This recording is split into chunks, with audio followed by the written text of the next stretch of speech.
Let's get to that. President Trump met with Canadian Prime Minister Mark Carney on Monday during the G7 summit. The two leaders reportedly committed to pursuing a trade deal within the next month. Also on Monday, Democratic Governor Maura Healey of Massachusetts hosted a meeting in Boston with other governors from the Northeast and Canadian premiers for their own strategic talks.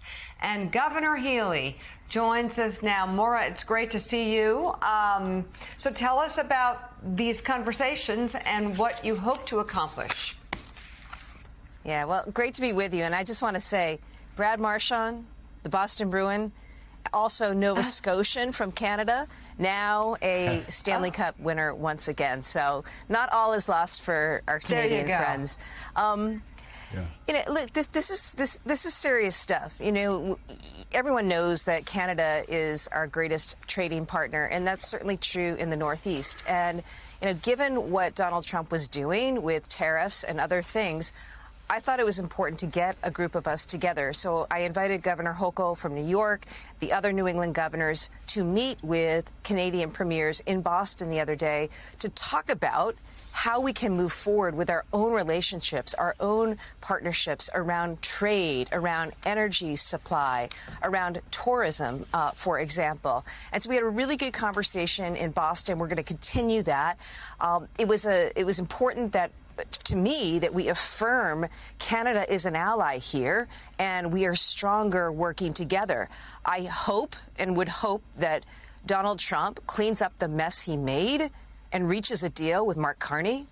But in the interim, we can't wait, and we need to do everything that we can as governors to make sure that that relationship is made stronger and that we're working to protect our residents and our businesses and our local economies. So, Governor, speaking of local economies, I've heard governors from Florida to Maine, business leaders, and community leaders from Florida to Maine, very concerned about the loss of Canadian tourism. I know of several people from Canada who have left Florida, sold their homes, sold their condos, moved out of Florida and gone back to Canada. I'm curious, is Massachusetts feeling right now any sting from some of the back and forth between President Trump and Canada over the past 6 months? What's happening with tourism? Is it slowing down for you like it is for other states? Absolutely. Absolutely. And, Joe, that was the consensus of all the governors. We've seen a drop in our states of between 20 and 60%. 20 and 60% drop in Canadian tourism in our states alone. And we're only in June. So that's really devastating. You know, I also know that Canadian flights, people into and out of Boston from Canada, are also down. We've heard the stories about Florida.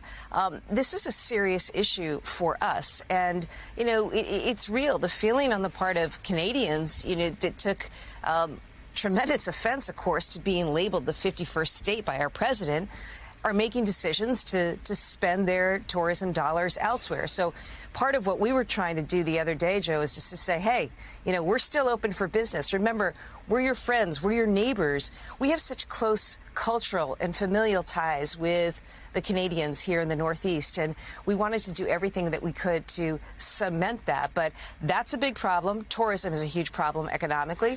I'll tell you the other issue. We're trying to build housing here in the Northeast. All of our lumber comes from Canada.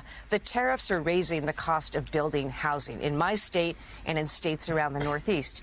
And the last point on energy, what he's done with tariffs, we estimate that people's home heating and gas bills are going to go up an additional $2.5 billion over the next few years. That's what folks in New England are going to be forced to pay. Donald Trump is taxing us an additional $2.5 billion with his Canadian tariffs on energy alone. And so, you know, serious economic consequences for our residents, for our businesses, and for the regional economy. So, Governor, what impact has all of that had on Massachusetts business, if any? That plus immigration raids in the state of Massachusetts affecting employment. What impact has it had? Yeah. Well, look, you know, Mike, I'm somebody who grew up waitressing on a a coastal town, and I could tell you the hits to hospitality in Massachusetts, hotels, restaurants, numbers are down with Canadian visits dropping, and that means we're looking at lost jobs as servers and staff get laid off because they're not bringing in what they did. That kind of thing hurts a lot. You talk to suppliers. I convened a number of our manufacturers recently around the state, and you think about a lot of the materials and raw materials that come from Canada. Aluminum, for example. We've got a big craft beer industry here. Where do you think our cans come from?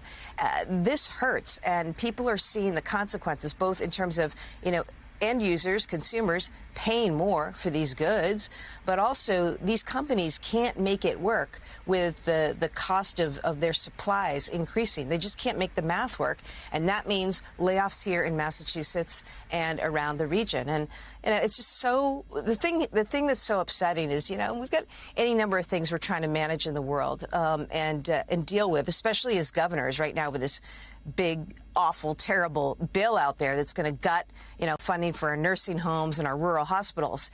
And then to have to deal with a president who has effectively put a tax on all of our businesses, all of our residents and consumers through these tariffs, by the way, with our best friend and ally, it's ludicrous. So as governors, we figured, let's see what we can do. Let's see what we can work out for our own deals and our own relationships. What can we do to have a cable come from the north and eastern Canadian provinces down into New England to bring us the energy that we need? How can we work out deals around tourism and trade, even if the president can't get his act together with the prime minister?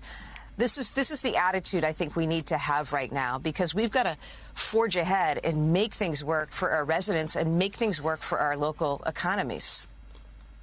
Right. It is so important, and it's so important to have a positive attitude. And speaking of positive attitudes and trade, I want to get you thrown into the middle of the biggest controversy in Boston right now.